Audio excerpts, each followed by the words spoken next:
David Pakman Show at davidpakman.com.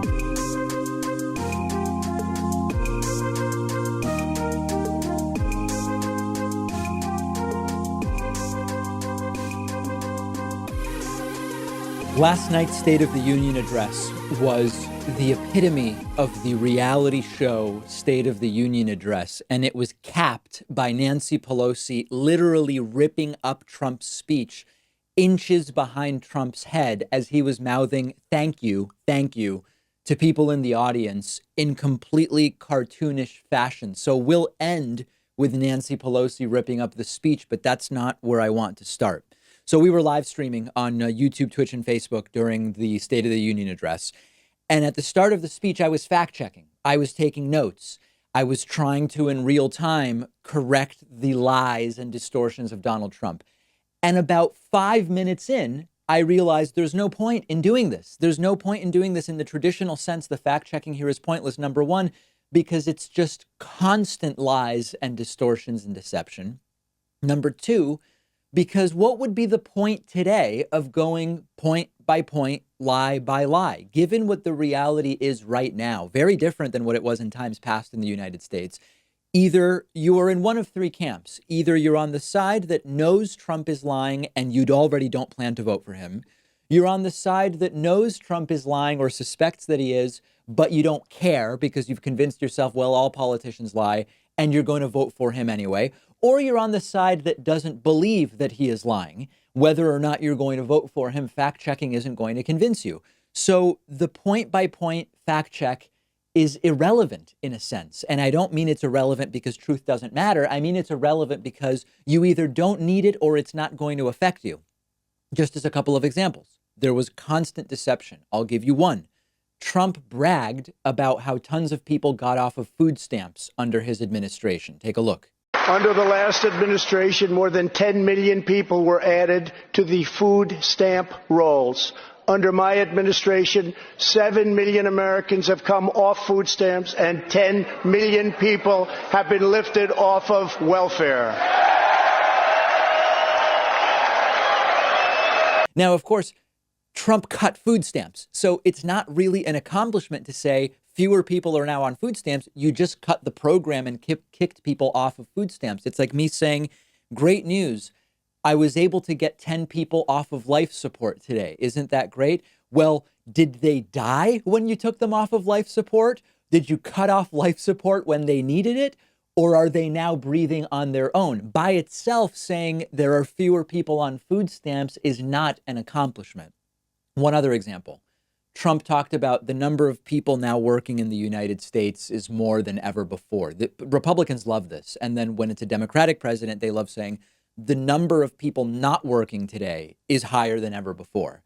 The population of the United States continues to grow with a steady proportion of people working and not working. At almost any point in time, you can say we currently have more people not working than ever before, and it would be true.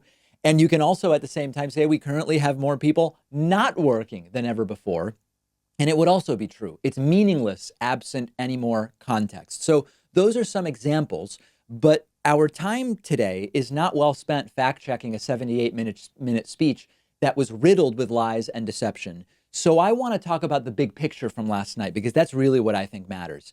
The summary, the big picture, is that this was a reality show meant to appeal to the lowest common denominator using props and pawns and reality show stunts. The guests in the room who Trump referenced were, up in the mezzanine, were for the most part guests who had nothing to do with Trump policy at all.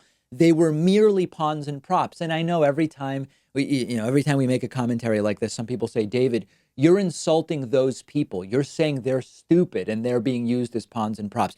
It's not that simple. If you're invited to the State of the Union as the president's guest, most people go, and to some degree you're a pawn or a prop, but the degree to which this was the case yesterday was sickening. Example, there was a woman in the mezzanine whose husband died in combat some time ago. It's horrible. It's tragic. But it was wholly irrelevant to any Trump administration policy, any Trump accomplishment or lack thereof. It was just a woman whose husband tragically died in combat some time ago. There was a woman in the mezzanine whose daughter was born very premature, and she was thankfully saved by technology that Donald Trump had nothing to do with. It's an incredible story. We're so glad that medical technology is advancing so that more and more babies born premature are going on to live healthy lives. It's great. Has nothing to do with Trump. That mom, by the way, with the premature daughter also went crazy cheering when Trump talked about banning late-term abortions, which of course are incredibly rare, done in unusual cases where they truly are necessary. And again, that woman was a prop of cheering against abortion. And then the just literal reality show stuff. A woman whose husband was deployed to Afghanistan was there in the chamber with her kids. And in literal reality show fashion, a sort of, but wait, there's more. Let's see what's behind door number 3 sort of moment. Trump says, and your husband is not really in Afghanistan. He's here. Come on down. What a surprise. Creating reality television in real time. And then, and we're going to talk about this more, yes, extremist right-wing radio host Rush Limbaugh, recently diagnosed with advanced lung cancer, as we talked about on yesterday's bonus show, was there as an invited guest of Donald Trump's. And surprise, Rush, you have just won the Presidential Medal of Freedom. And Melania Trump puts the medal on Rush. We're going to detail that more in a little bit. So then at the end, capping the reality show State of the Union, yes, Nancy Pelosi participated in the reality show. She ripped up her copy of Trump's speech right behind his head. Check it out. And hilariously, you'll hear George Stephanopoulos here in this clip talking about Trump's background in reality TV as Nancy Pelosi rips up the speech. Absorbing the applause right there. He came out of reality television and he displayed that talent tonight. 78-minute extravaganza that touched emotions both high and low. So there were mixed reactions to Nancy Pelosi ripping up the speech. Some people loved it as a sign of resistance. Others said that this is childish. It's really a mix. I mean, visually, it was very funny, and I tweeted about it, and it fits very much with the whole reality show vibe of what we saw yesterday. Without real action and leadership from Nancy Pelosi, it's merely a funny visual without any meat or substance behind it.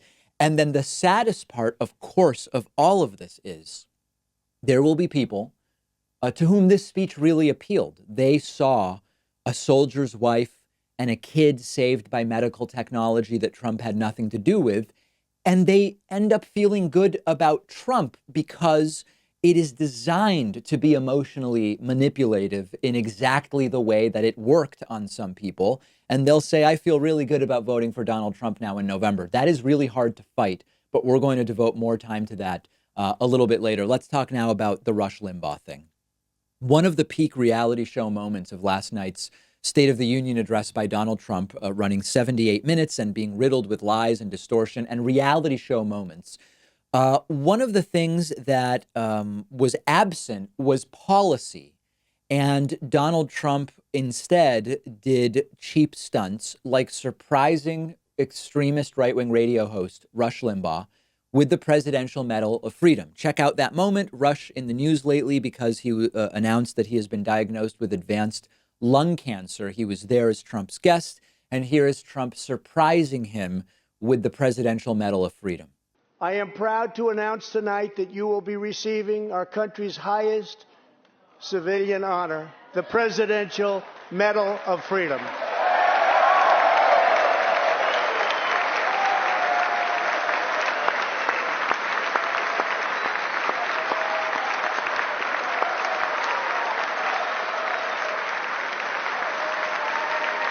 Shortly after this, Melania Trump put the medal on Rush. So I want to be really clear here.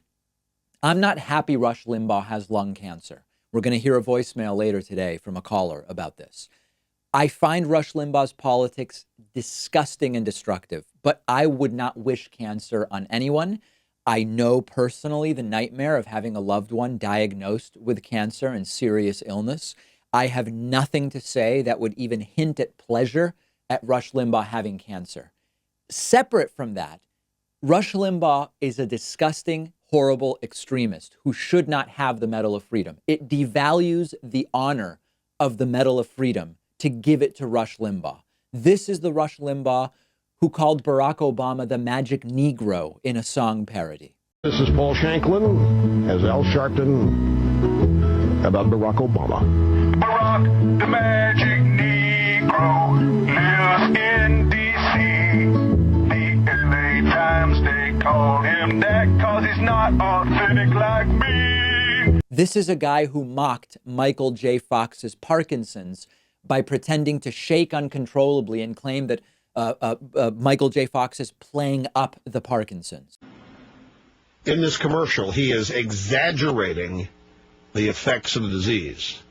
He is moving all around and shaking, and it's purely an act. This is the only time I have ever seen Michael J. Fox portray any of the symptoms of the disease he had. He can control himself enough to stay in the frame of the picture, and he can control himself enough to keep his eyes right on the lens, the teleprompter.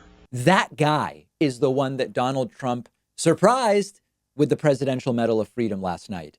You know, my girlfriend's grandmother was awarded the Presidential Medal of Freedom by President Clinton for a life's work cleaning up children's television, developing educational programming, keeping advertisers that are predatory to kids out of kids' TV, working with the House and Senate, improving people's lives. And then Rush Limbaugh gets it after Barack the Magic Negro and making fun of Parkinson's. It's a guy, Rush Limbaugh, with a career of sexist, racist, xenophobic comments, famously calling healthcare advocate Sandra Fluke a slut. That was an entire other national fiasco.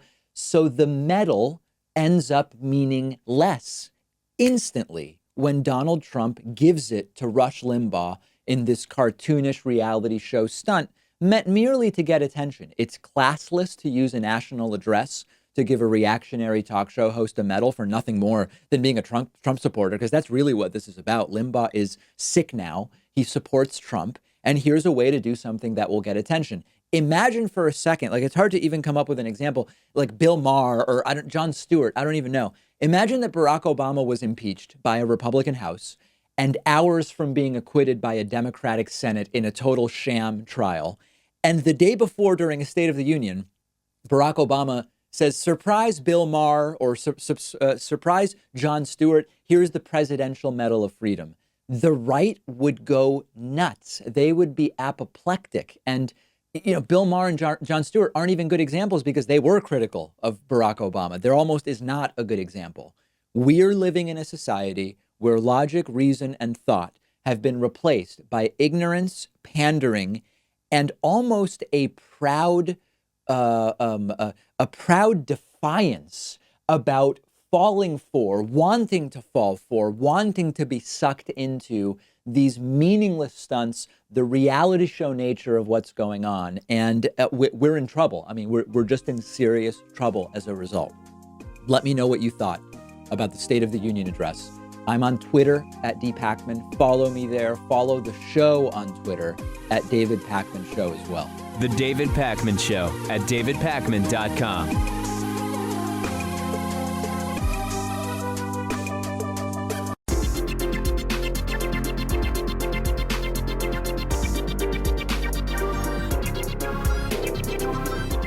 The David Pakman Show at davidpakman.com.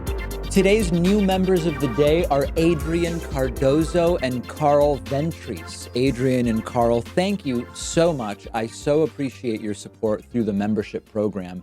You can join Adrian and Carl in under a minute by signing up at joinpakman.com. I also want to say a quick thank you to today's longtime sustaining member of the day, Patrick Sellin, has been a member for almost 5 years. Patrick, we honor you today. Thank you. Join these great folks by signing up at joinpakman.com.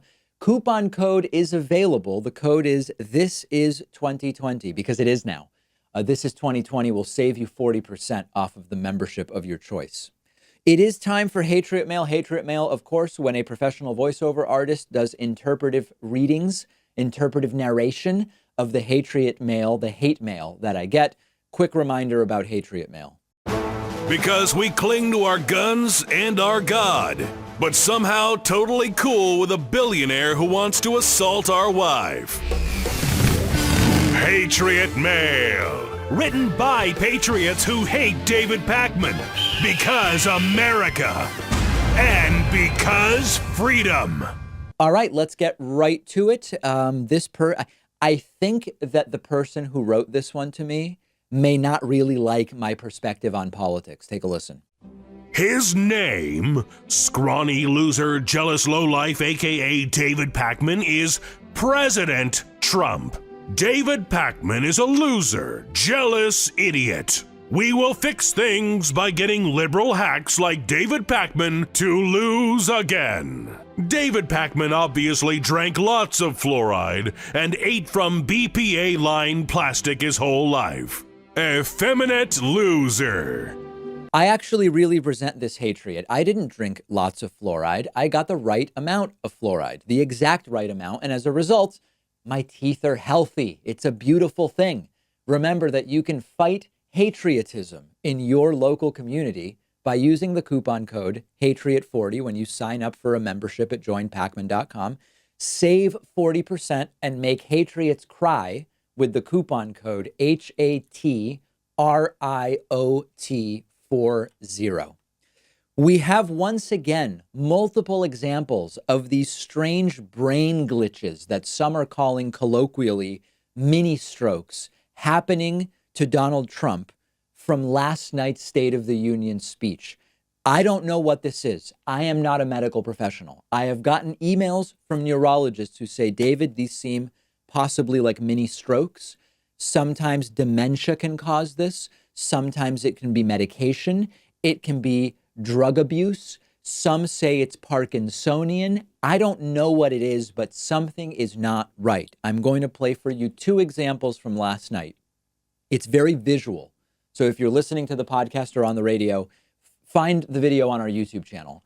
What happens is that Donald Trump will simultaneously mess up a word, sort of like the record skips, and sometimes he'll say a nonsense word. And at the exact same time, his shoulders spasm and he seems to sort of turn to cover it. He looks confused for a moment, and then he goes back to reading the teleprompter. In this first clip, Donald Trump is trying to read the word sanctuary from his teleprompter. We noticed this one live on the State of the Union stream last night. And instead, Donald Trump says sanctuary. And right when he says it, his body spasms, the shoulder twitch happens, and Trump turns. Let's take a look at this first clip. California passed an outrageous law declaring their whole state to be a sanctuary for criminal, illegal. The state of California passed an outrageous law declaring their whole state to be a sanctuary for criminal, illegal.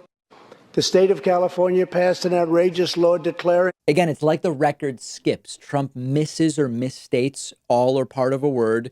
His shoulders spasm, and then he goes right back to reading after a brief moment of confusion. Here's another example from last night. This one, Trump is talking, he's either talking about Qasem Soleimani or Abu Bakr al-Baghdadi, and Trump was trying to say he directed the December, and he glitches. He says he says that he directed the December, and simultaneously the shoulders flinch, Trump spasms, and then Trump turns to sort of try to cover it, almost like he knows that it's happening.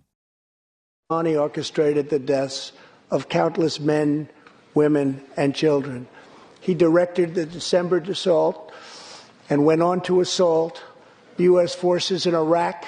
We're not making fun of medical conditions. We're noticing that this is happening. There's not an explanation that has been given. There's no serious medical evaluation that's been done of Donald Trump that we can trust. The one we have says he's 6'3" and weighs 239 pounds. If you believe that, I've got a bridge to sell you. And this does not seem normal. Now, a couple of other reminders of recent examples. This was one on the word criminals at a recent rally where the same type of glitch happened. Democrats decided to shield and shelter criminal. Look, wait. You have criminals. All right. We're watching the president here in Wildwood, New Jersey. I just want to get a quick comment before we toss it over to Tucker and Molly Hemingway. And then remember another recent instance of this while Donald Trump was speaking to the right-wing group Turning Point USA. And let me begin by wishing you a beautiful, look, you remember this? Do you remember? They were trying to take Christmas. We want to know what's going on, quite simply. It is happening too much for it to be nothing. The confusion on Trump's face, the spasm, and the recognition that something seems to have happened that Trump seems to experience suggests to me this is not nothing. What it is, I don't know. I hope at some point we learn and we figure it out. Let me know what you think. We now have, as of this recording, 71% of precincts reporting in Monday night's Iowa caucus. I will talk later about how Iowa should not be the first in the nation primary. More on that later or tomorrow. The results didn't come into us on Monday night because of the total crash of the technology used to report results in Iowa. And we had a very embarrassing 24 hours for the Iowa Democratic Party and for the Democratic National Committee. And 62% of results were released yesterday, Tuesday afternoon.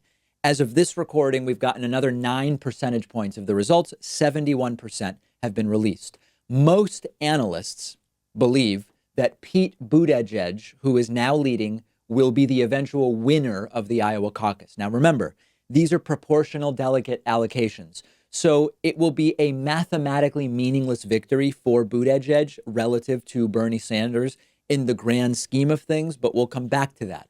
Looking at the results as of a few minutes ago, Pete Buttigieg with just under 27% of the delegates, Bernie Sanders with just over 25% of the delegates, despite, as you might notice, Bernie having more votes in the popular vote as of this counting. You'll notice Elizabeth Warren in third place with about 18%, Joe Biden in fourth place with 15%, and Biden followed very closely by Senator Amy Klobuchar with about 12.5% of the vote. The only other people getting any delegates are Andrew Yang with 1% and Tom Steyer with 0.3%. Everybody else, including Michael Bloomberg and Tulsi Gabbard, with literal goose eggs, just zeros. Now, without going into the detail, the reason that Pete can have more delegates while Bernie has more raw votes, it's similar to how you can win the Electoral College but lose the popular vote, the way Donald Trump did in 2016. The delegates are apportioned at a local level, and you can win some precincts with a big popular vote margin, but then lose a lot of lose a lot of other precincts by small margins and end up with a popular vote win and without the most delegates. We don't yet have the final numbers. In the end, more than likely, this will mean 10 pledged delegates for Pete and 10 pledged delegates for Bernie. They might end up differing by one or two. That's as of right now. We are still waiting on that last 29% of the vote. This does not put anybody in any kind of a decisive position. We will very quickly get another Democratic debate this Friday. We will then go right to the New Hampshire primary on Tuesday, which will be 24 more delegates in total. Bernie right now very much in the lead in New Hampshire. So remember, this is one of 4 primaries before March 3rd, Super Tuesday.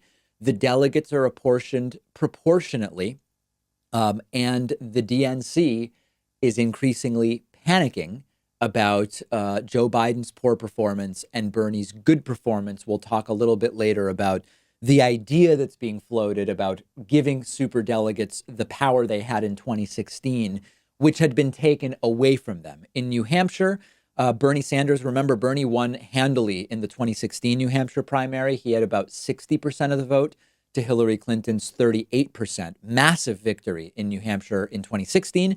But again, it's 24 delegates. Iowa was 41. New Hampshire is only 24. The big repercussion here is not for Buttigieg or for Bernie. The big repercussions here are for Joe Biden. Joe Biden's terrible performance has shaken the establishment to its core. And later in the show, we're going to dig into that in more detail. Elizabeth Warren's poor performance also leading to some deep thinking about her future. She got just 4 pledged delegates and is currently polling in 4th place in New Hampshire. Very unlikely New Hampshire will give Warren any momentum. There was a report yesterday, I don't know if it's been confirmed, that she has been canceling and rescheduling a lot of planned travel to both Nevada and South Carolina, the 3rd and 4th primary states. It does not seem like things are going well for Warren. And really, they haven't been for about 6 or 7 weeks at this point that we've been covering. So those are the numbers as of right now in the Iowa caucus results. By the time you watch this clip, by the time we publish today's show, we may have 100% of the results or closer to it.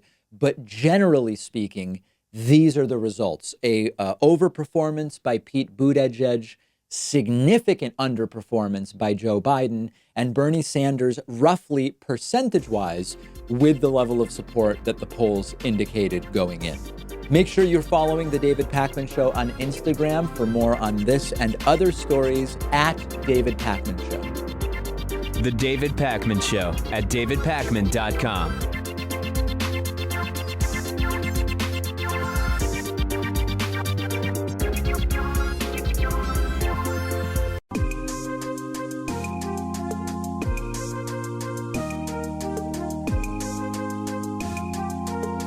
Welcome back to the David Pakman Show.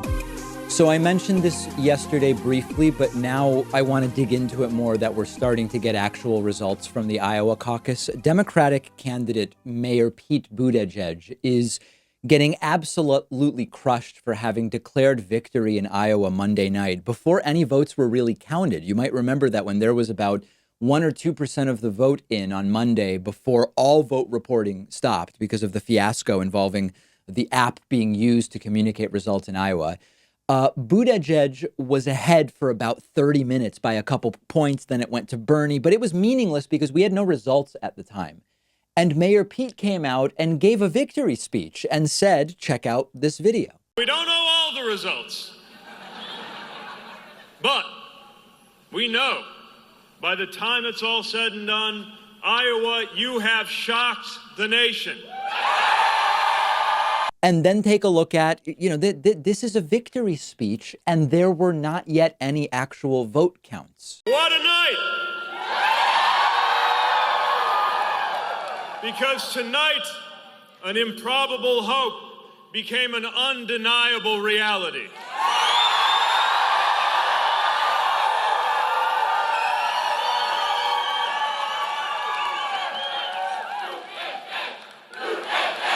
It's actually making me cringe. We just didn't have a count, and he's basically giving a victory speech. Now, Amy Klobuchar did a speech as well, but she was just kind of positive. She wasn't really implying or saying she won or even doing anything close to claiming victory. And then Buttigieg went on to say on Twitter, quote, Iowa, you have shocked the nation. By all indications, we are going on to New Hampshire victorious. Hashtag Iowa caucuses. Now, based on the data we have as of this filming, Pete Buttigieg does have a slight lead over Bernie Sanders. But there are essentially two possibilities for what took place here, and we're going to discuss both of them. He's getting crushed. The hashtag Mayor Cheat was trending on Twitter. He went on CBS yesterday morning trying to explain himself. Here's what he said. The Sanders campaign also saying they're essentially victorious. There are people online saying that your claim of using the V word is, I think the hashtag is Mayor Cheat. In retrospect, do you think it was a little premature to take the stage and use the V word? No, I mean, looking at what happened last night, looking at all of the data that we've got, it was an extraordinary night, and we are absolutely victorious coming into New Hampshire. I mean, this is a campaign that when we launched a year ago, people said, you're not a senator, you're not a national name. Now, he still didn't have any results at the time that interview was filmed, and he's insisting that he's victorious coming into New Hampshire. So he was kind of doubling down and also backtracking, kind of saying, well, listen, what I didn't mean I literally won. What I meant was that given the odds against a mayor from a small town in Indiana, as a general thing, regardless of the vote totals, I'm victorious merely because I got some delegates. And so I see myself as victorious moving on to New Hampshire. So there's two possibilities here. One is that this is like a super griftery consultant idea. Some consultant came up with, hey, let's just go out and claim victory. And then there will be headlines and you'll do a speech. And later we can reinterpret it as, I just meant that for a small town mayor to get delegates, that's a win. We don't even need to know the vote totals. And in fact, Mayor Pete was sort of a grifter consultant himself, so maybe it was actually his own idea to do it. The real problem here is that this doesn't stop with Mayor Pete in Iowa. Once candidates get into this idea of just claiming victory, even before there are votes, no matter what, you are opening the door to candidates claiming they won the Democratic nomination, multiple candidates claiming that they won, even if it hasn't actually been decided. You can get to November 3rd and Donald Trump claiming he won even before we have the actual numbers. And then that becomes what Trump supporters believe, even if later it turns out, actually, you didn't win, someone else won. Well, but Trump came out and said he claimed victory. It's a disastrous path to be going down. And this is 2020 America. That's the unfortunate reality. And we have to be prepared for a version of this in November. And even for the lead up to the eventual nominee on the Democratic side to have this type of victory claim absent actual evidence. Now, there's another side to this, and we're going to dig into this more in a little bit. There is the idea, because a connection has been found between a consultancy group working on the Iowa caucus and Mayor Pete.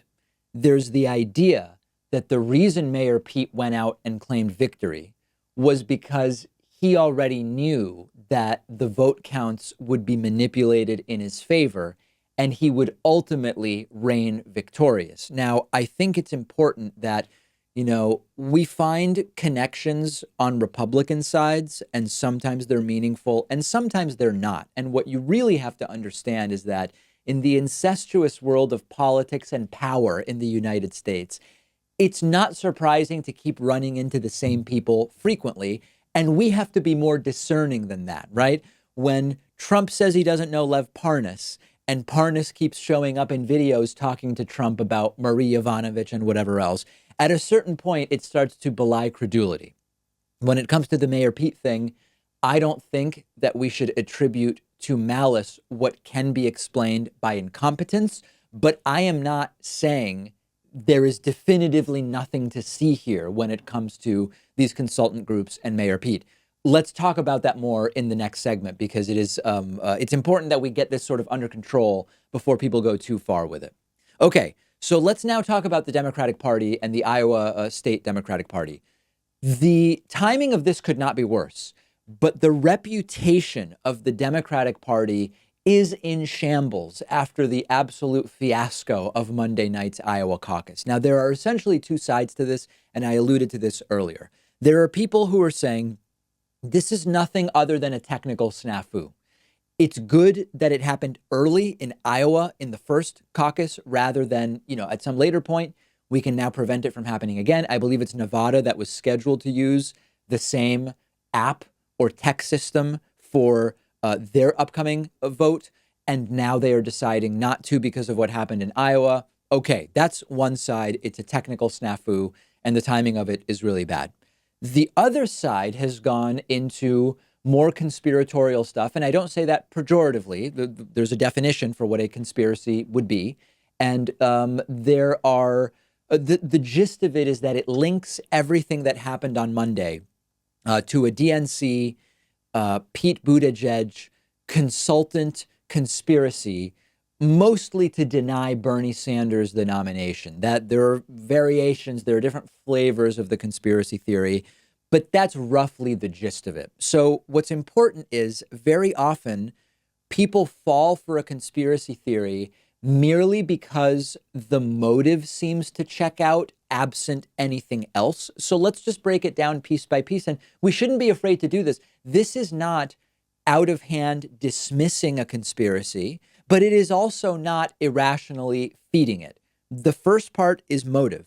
There is no doubt that the DNC and the establishment does want to deny Bernie Sanders the nomination. We've been seeing countless examples of how this manifests. Very early on, there were Stop Bernie meetings. Pete Buttigieg was part of those meetings. We are seeing Hillary Clinton reappear more and more in the public spotlight, very often to criticize Bernie on the Howard Stern show, in that recent docuseries, on the recent podcast, whose name escapes me, but I talked to you about on Monday.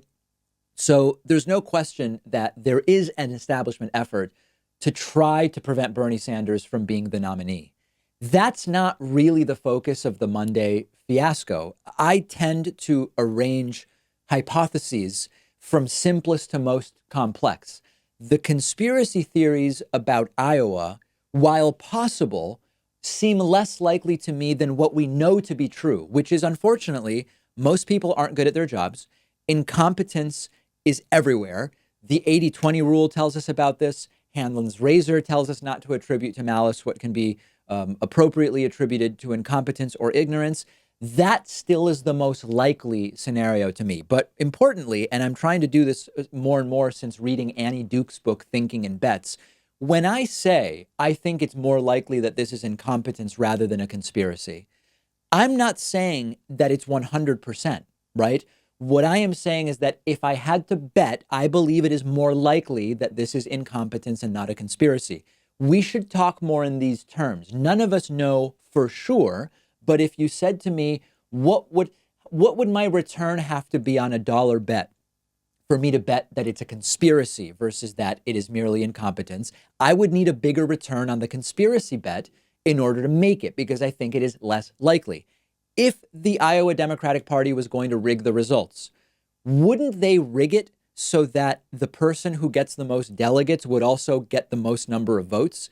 Because when we looked at the reports of voting as of right now, with 71% reporting, this may have changed by the time that you guys watch this clip or listen to today's show, Bernie Sanders has more raw votes, but Pete Buttigieg has more delegates. That is creating way more questions. It is getting people fired up. It is getting people saying this is just like Trump winning the Electoral College but losing the popular vote. Bernie had more votes. Bernie should have more delegates. If they were rigging it, they would rig it so that the total vote count also favors Pete Buttigieg, if that was the point of this entire thing. Now, as far as the DNC being in shambles, Nathan Robinson wrote a piece in The Guardian where he says it is a technical snafu, but it is a technical snafu that could not have come at a worse time. And it is a technical snafu which directly helps some people and directly hurts some people. The setup is 2016, where the DNC was widely slammed for putting their thumb on the scale for Hillary against Bernie Sanders. This includes superdelegates. This includes the initial scheduling of debates, including like on a Sunday night on a 3-day weekend, which just hurts any challenger and reinforces the de facto frontrunner. The whole story you likely are familiar with from 2016. So since 2016, there's been this question of, well, what is the DNC going to do this time? Are they going to play more fair? They did the right thing by removing superdelegate voting from the first round at the DNC. I don't want to rehash the details of that, but that makes the process more democratic.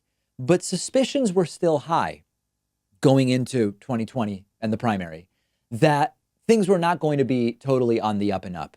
And very quickly, we started seeing Hillary Clinton jump in to slam Bernie at a number of different opportunities. There are discussions happening in the basements and back hallways of the DNC about, well, maybe we push superdelegate voting back to the first round at the DNC.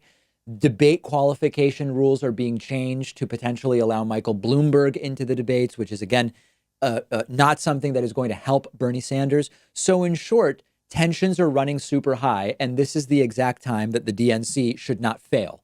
And Monday they failed. Their entire tech system for the Iowa caucus failed. There are people saying, well, it's more the Iowa Democratic Party, not the DNC. This is perceived as all part of the same apparatus, and it looks terrible. The DNC comes away looking incompetent, changing rules, a failing app, unable to report results at exactly a time when many Americans are considering, do I stay home? Do I vote for Trump? I don't really like Trump, but the DNC seems like it's in over its head. And then you read about the DNC failing miserably and embarrassingly at the first opportunity to count votes. The optics are a train wreck. And by the way, the coin flips for the uneven delegate counts in Iowa, I get why it's done this way. I understand that the meaning of one delegate in one precinct is tiny, tiny, tiny. But when you're selecting who's going to run against Donald Trump, you are just opening yourself up to criticism and ridicule by using coin flips to decide about delegates. Now that this happened, who is going to trust the DNC to run primaries for the rest of the election? And just as importantly, Donald Trump and the right have been trying to frame the DNC as exactly this. Trump and the right have been saying the DNC is incompetent. The DNC can't run an election. The DNC is trying to screw Bernie again. They're unable to get out of their own way.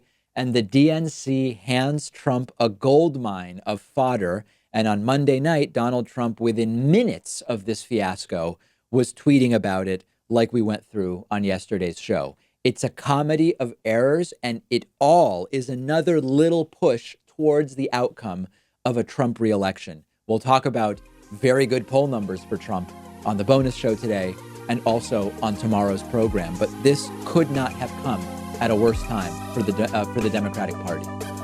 The David Pakman Show at davidpakman.com.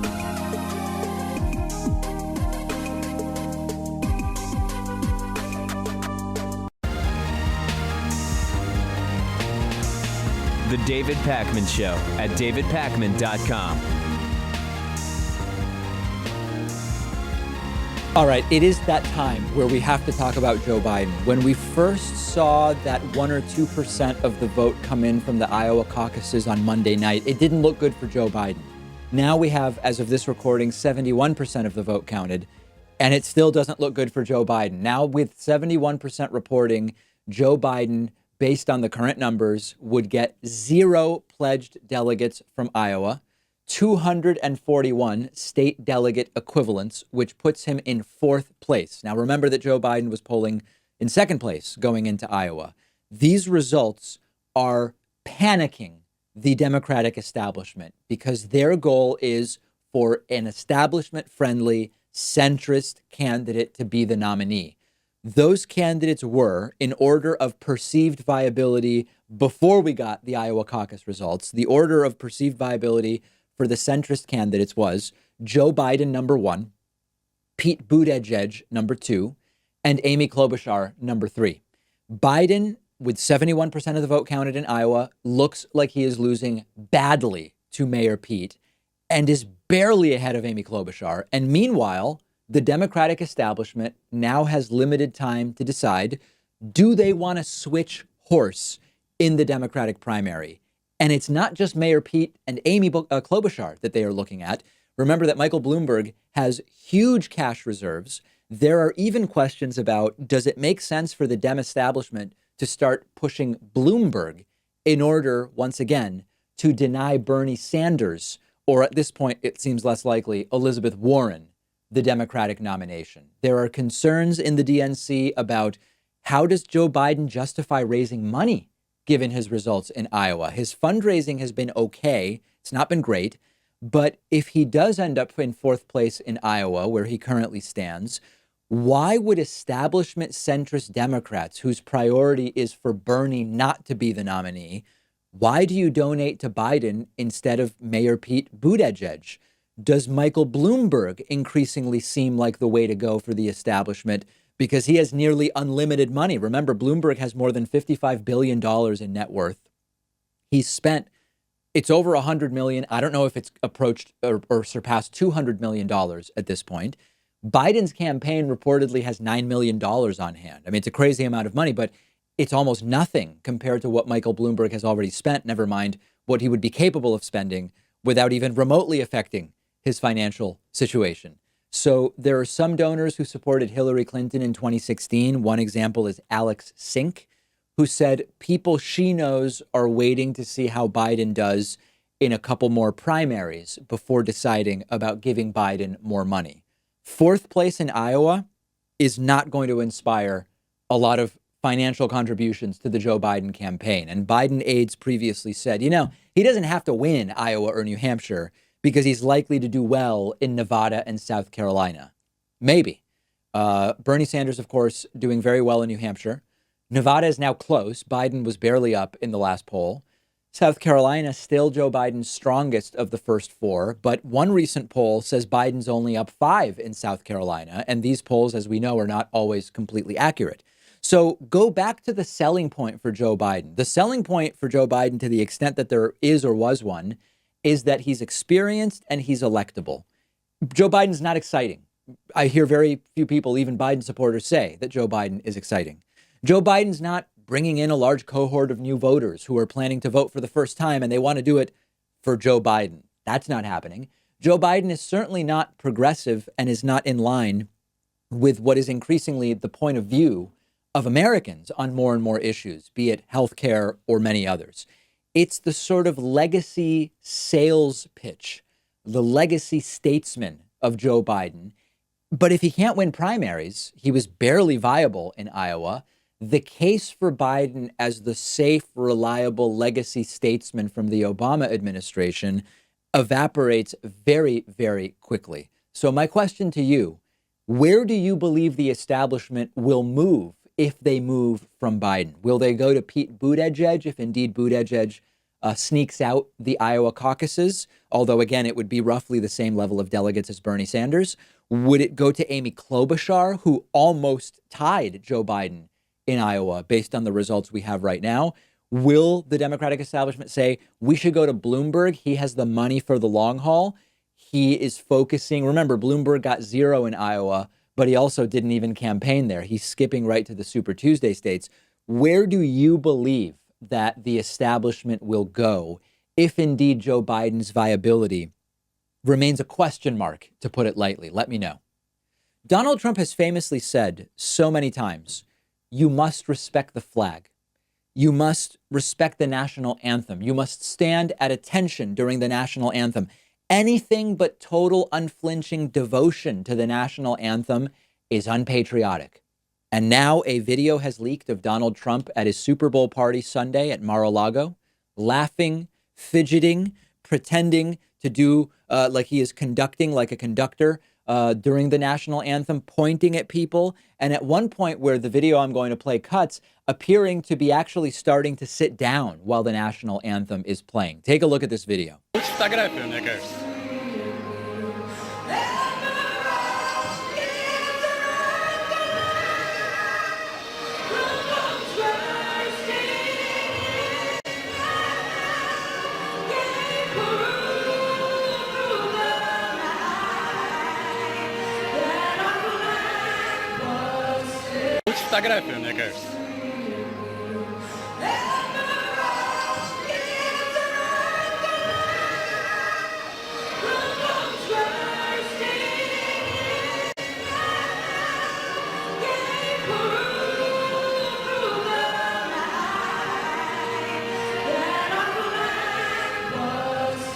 You might have noticed that the video cuts when Trump appears to be just going to sit down while the national anthem is still playing. But don't you dare kneel during the national anthem if you're a football player. It actually looks like the video was specifically edited to remove Donald Trump sitting down during the national anthem. So what does this tell us?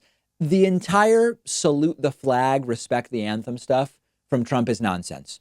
Trump can't stand still for it. He's fidgeting as much as a toddler. Something seems very much wrong with the guy, but he's also making other people's lives miserable over what they do during the national anthem while he behaves like a kid during it, while he behaves in the way he claims is disrespectful and actually said, get that son of a bitch out of here, or whatever the case was, because of what people did during the national anthem. He's goofing around like a bored toddler while foreigner Melania Trump stands there with her hand over her heart and tries to get Trump to behave like an adult. And again, it does seem like the behavior of someone on some kind of upper, like an Adderall type thing or some other kind of stimulant. We don't know. We never know. Just imagine for a second if Barack Obama was caught on video behaving like this during the national anthem. It would be that anti-American, Muslim, unpatriotic foreigner Obama disrespecting the flag and the anthem and the troops and Ronald Reagan, and everything's just being disrespected if Barack Obama does it. But it's Trump, so who cares? You know what I thought when I saw this? We are definitely not in Kansas City, Kansas anymore, if you know what I mean. Now, even more hilariously, the video was posted by a real estate agent for a Russian-American firm that often hangs out at Donald Trump's Mar-a-Lago resort. Just every detail is hilarious and tragic. Why is a Russian always involved? Why are Russians always hanging out at Mar-a-Lago, fixtures at Donald Trump's events? This is one of those things I think I've learned when it comes to the anthem. It's only disrespectful if you're a Democrat or you're black or you're a football player. But when you're a 73-year-old Republican president like Donald Trump, it's all totally cool to behave this way during the national anthem. The same people who said they were disgusted by Colin Kaepernick kneeling in protest during the anthem say nothing about what Donald Trump does in this video. I actually suspected, this is really funny, I suspected when I saw this, Trumpists will defend Trump. They'll say, Trump is not in the room where the anthem is being performed. Trump's at Mar-a-Lago watching the anthem on TV. It's actually being performed in Miami at the Super Bowl, so it's okay not to stand or to fidget or to point at people. And I decided it was a risk, but I did it. I went into the Trumpist enclaves of the internet yesterday, and this is exactly what they were saying. Guys, you got to cool off. Trump's not in the room where the anthem is being performed. If he did this in that situation, it would be disrespectful. Trump's at Mar-a-Lago. They're just watching it on TV. When football players do it, the anthem is being performed there. Trump and Mar-a-Lago were watching the anthem on TV. So the rules are different. The etiquette is completely different. And Donald Trump is completely exonerated. But when a black football player kneeled for the national anthem, that was too much. Once again, I got emails from people saying, I have family members with dementia. When people in their 70s appear to have this fidgety sort of ADHD behavior, it's not usually ADHD, it's usually some form of dementia. And once again, we don't know. We don't know because no serious evaluation of the president has been done. Let's go to your voicemails. The voicemail number to call in anytime is 2192-DAVID-P. We haven't heard from the Eggman for a while. The Eggman doesn't like what's going on with Rush Limbaugh's Presidential Medal of Freedom. Take a listen. Hey, guys. For years and years, Rush Limbaugh has been a cancer on America, spreading lies, misinformation, hatred, making really ignorant people believe hateful, stupid things and vote for war-mongering people. And now that he gets cancer, you guys kind of seem to forget all that stuff. No, he didn't. Now, you act like, oh, he was such a big, influence on politics. He was a horrible influence on politics. Please don't forget that. He's a scumbag. And karma means he's dying from cancer, which is what he is, okay? And he was a drug addict, and he hated drug addicts. He hates himself. And good for him. And too bad you guys put him on a pedestal. I highly disagree with your opinion of that man. Listen, I think the Eggman misunderstood. All we said was this guy was a big player in radio, a force not for good, and I wouldn't wish cancer on anybody. I take no pleasure in him having cancer. I don't gloat about him having cancer. As I said earlier, getting the Presidential Medal of Freedom is disgusting. He shouldn't have gotten it. It devalues the medal. It was a public reality show stunt by Donald Trump. I don't know that we disagree, Eggman. It seems possible that maybe you misunderstood. We've got a great bonus show for you today. Unfortunately, Donald Trump is getting some of the best polling news of his presidency, and we're going to talk about why and what it means. Germany also has a new receipt law, and it is leading to some very, very interesting, maybe unintended consequences. I want to talk about that. Bernie Sanders has also pledged to legalize cannabis in all 50 states on day one as president. Could he do it is the question. We will discuss all of those stories and more on today's bonus show.